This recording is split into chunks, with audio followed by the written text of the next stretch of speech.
Thank you, Mrs. Loiseau, please. President, one day Boris Johnson said he would rather die in a ditch than postpone Brexit. And as things stand today, the negotiations are between a rock and a hard place. When negotiating, you need to be very careful in any mistakes that might be made.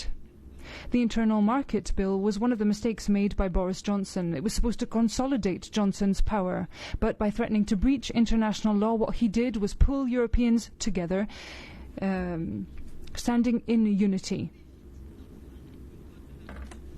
The fact is that when you're driving along a dangerous road, you need to make sure you stick to the rules.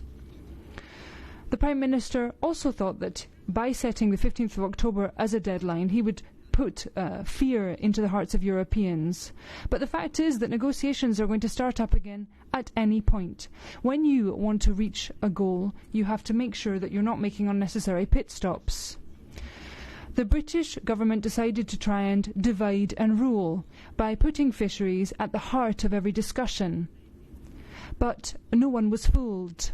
The real issue at hand, the issue of concern for all member states, is the risk of unfair competition on the doorstep of the single market. And this is a subject that had yet to be worked out. Fisheries hasn't been worked out yet either. We haven't worked out a dispute settlement mechanism. Even when the British going back on the withdrawal agreement means that our trust has been eroded. It's not what it was in the past. Our ditch would be a no-deal scenario, and that a hard place would be a bad agreement. We don't want to see our businesses dying out, faced with unfair competition when it comes to health standards or environmental or social standards. We don't want our fisheries sector to die out either. It should not have to deal with the consequences of a decision that it didn't make. Brexit. So there's a narrow pathway forward, respecting the sovereignty of all parties, respecting that the interests of all can be served. And we need to move forward at a good clip along this road.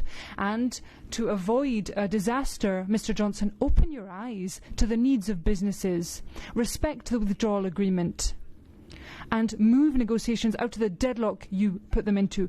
You're at the wheel, Mr. Johnson, and you're the one who can stop any accidents happening.